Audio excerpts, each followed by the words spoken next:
Os alicerces da nossa jornada industrial estão na Vila Operária de Carioba, um capítulo singular que deixou marcas importantes em nossa história. A história da indústria têxtil do município de Americana só existe devido à história da indústria têxtil em Carioba. É só em 1901, na verdade, que Franz Miller adquire a fábrica, compra a fábrica, ele vem de São Paulo, compra essa fábrica, junto com um irmão e com um sócio, e eles montam essa sociedade e ele começa a produzir. E num curto período de tempo, o que se vê com essa administração de Franz Miller é um grande desenvolvimento. Então, tanto de produção, um aumento da produção, então um aumento de contratação de mão de obra e a criação da construção de uma vila em termos europeus, né? Com padrões europeus. Quando se tem a ideia de construir essa vila operária aqui em Carioba, está se dialogando com a construção dessas vilas operárias em São Paulo, Rio de Janeiro e das vilas operárias que vem o modelo da Europa, porque esse modelo ele vem do Ocidente europeu. Então está tendo uma relação ali até internacional, né, de como se constrói essa ideia da vila operária, né? Franz, pensando nisso, ele vê a oportunidade da compra da fazenda de Salto Grande para a construção de uma usina hidrelétrica, para ele aumentar a sua produção. Com esse pensamento, ele manda o filho, Hermann Miller, para a Europa para convencer os sócios a injetarem mais dinheiro nessa indústria de Carioba para a compra, para a aquisição da fazenda Salto Grande. Então, quando isso se dá, você veja que a fábrica de tecidos Carioba, ela passa a ser detentora de um território que vai do que hoje a gente conhece como Carioba e chega até onde é o casarão do Salto Grande. Então Carioba em muitos momentos é usado politicamente como um exemplo favorável para a emancipação do município, para a criação do município de Vila Americana. A Carioba era mais importante do que a Americana. A Americana não tinha nada. Carioba foi um paraíso.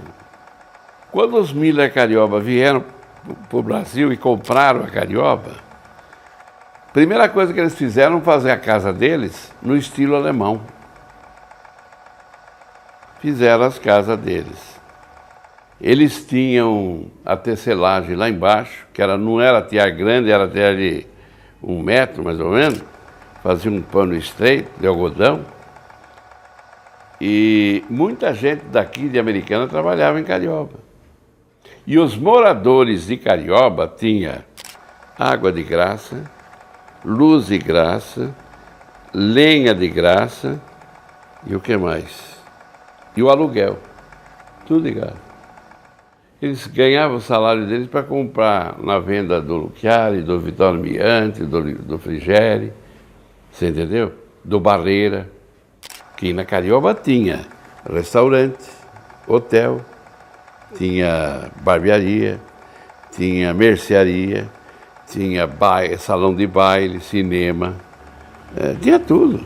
Então você trazer o trabalhador para próximo da indústria, porque nós vamos ter uma escassez de mão de obra, aí próximo da época da década de 30, e a Vila Operária vai ser um atrativo para aquele trabalhador especializado. Nos fios de textura e maciez ideais, se construiu a solidez de um parque industrial vibrante. O que eu ouvi bastante e ouço ainda de algumas cariobenses era principalmente o olhar diferenciado da mulher, principalmente na fase do acabamento do produto. Então dizia assim, olha, naquele setor lá precisa ser mulher, porque mulher enxerga os detalhes. Ah, esse tecido aqui não está bem acabado. Ah, está muito frisado, está muito... Um detalhe, eu vi muito isso. Acho que chegou quase a 30% da mão de obra de lá.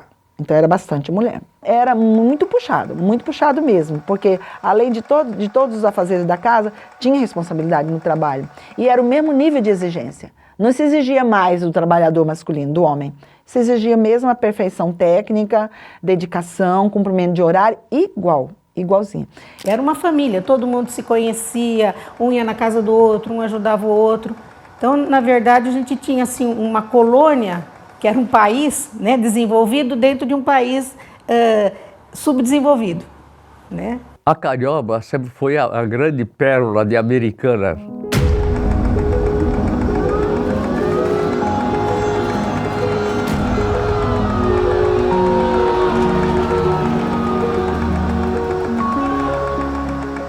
Guerra, mudanças de rumo, traçar o crepúsculo de Carioba. É angustiante ver nosso passado ser apagado. Uma melancolia que inunda os olhos e corações. A indústria têxtil é uma das piores indústrias que existem no mundo, que tem muito altos e baixos. Então, assim era a indústria têxtil americana também. Como é o caso da própria Carioba, que no fim, como indústria têxtil, acabou-se. Eu ajudei a levar a mudança de um deles, lá dos Miller e Carioba, para São Paulo.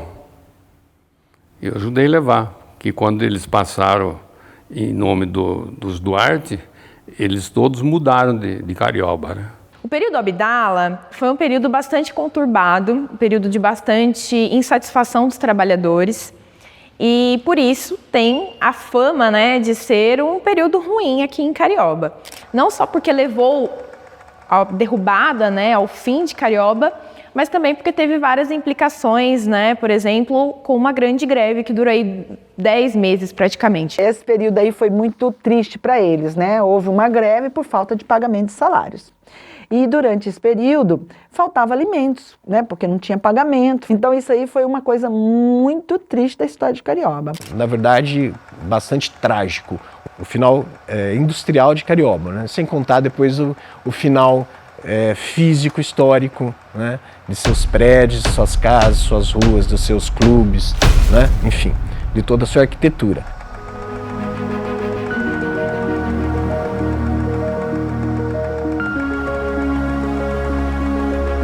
Carioba foi um marco do desenvolvimento regional, não só de Americana, mas, por exemplo, a primeira rua asfaltada do Brasil foi em Carioba. A Sociedade de Mútuo Socorro foi o primeiro sindicato anarco-comunista que surgiu de verdade mesmo, para valer, firme, e tudo isso foi varrido da história de Americana. Pouca gente conhece, pouca gente divulga, e é uma coisa que é tão importante. E depois o processo de destruição da identidade do americanense continuou, né? Hoje a gente não tem mais quase coisa alguma na cidade, ponto algum que nos remeta àquilo que foi Americana, para saber pelo menos de onde nós viemos, quem nós somos. A nossa identidade está sendo perdida, não apenas pela migração de muita gente de fora, que isso é um processo bom, mas seria bom também que essas pessoas que vieram de fora e vêm de fora tivessem também um referencial para conhecer a história da cidade, para conhecer a história desse povo, que é muito bonita.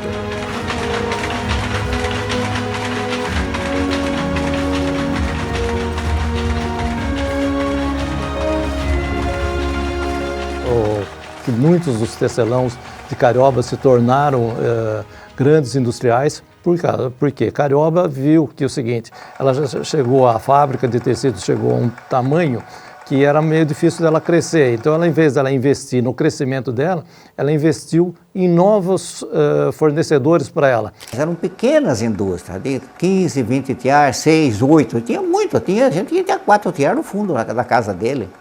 E hoje não, nem se pode fazer isso, mas tinha. Então, esse pessoal, eles pegavam, era facionista. Então, eles pegavam em São Paulo, eles pegavam o fio lá, vinha para cá, fabricavam o tecido e devolviam o tecido pronto para São Paulo. Então, ele ganhava a mão de obra, era o facionista, ele que fazia isso. E não vencia o que fabricava, então as pessoas foram montando fábricas, fábrica mais fábrica, fundo de quintal, do lado do quintal vazio, no terreno vazio, montavam uma fábrica, porque vendia, o que fabricava vendia. Tudo por causa da Segunda Guerra Mundial.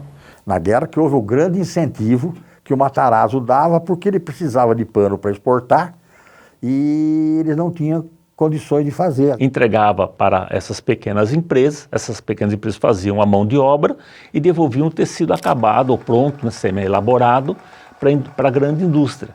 Porque na época era assim, a pessoa vinha da roça, geralmente, aprendia a viratear, pegava a prática, depois as pessoas montavam um barracão no quintal das casas. Os melhores se destacaram, né?